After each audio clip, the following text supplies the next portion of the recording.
Hello' everyone, আসসালামু আলাইকুম।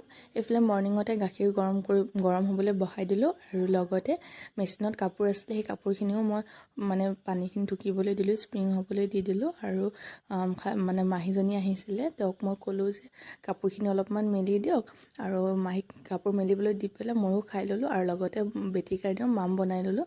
তাই কাৰণে খানা বনাই ল'লোঁ। বনোৱাৰ পিছতে হাজবেণ্ডক দি দিলোঁ গাখীৰ আৰু চিৰা, দি পেলাই ৰুমত আহিলোঁ ৰুমটো ঠিক কৰিবলৈ কাৰণে। আৰু এয়া দেখা পাইছেনে বিছনাৰ অৱস্থা। বিছনাখনো ধুনীয়াকৈ পাৰি ল'লোঁ, আৰু পাৰি লোৱাৰ পিছতে মই মোৰ ড্ৰেছিঙত পাৰিবলৈ কাৰণে কাপোৰ বিচাৰি পোৱা নাছিলোঁ। তো এই কাপোৰ বিচাৰিবলৈ গৈ মই গোটেই ৱাৰ্ড্ৰপৰ কাপোৰবোৰ চব সামৰিলোঁ, আৰু এয়া সামৰি মেলি তাৰপিছত এয়া দেখিছেনে কাপোৰবোৰ সামৰিবলৈ কাৰণে সামৰি আছোঁ আৰু লাহে লাহে। তাৰপিছতে যেনিবা কাপোৰ এখন পালোঁ, মই যোনখন বিচাৰিছিলোঁ সেইখন নাপালোঁ। একে বিচাৰোঁতে আবেলিও হৈ গ'ল। মই খানা খাই মেলি আহি আকৌ কাপোৰবোৰ সামৰিলোঁ, আৰু এই আবেলি টাইমখিনি ধুনীয়াকৈ আকৌ ৰুমটো ঝাৰু দিলোঁ, গোটেই ঘৰটো ঝাৰু দিলোঁ।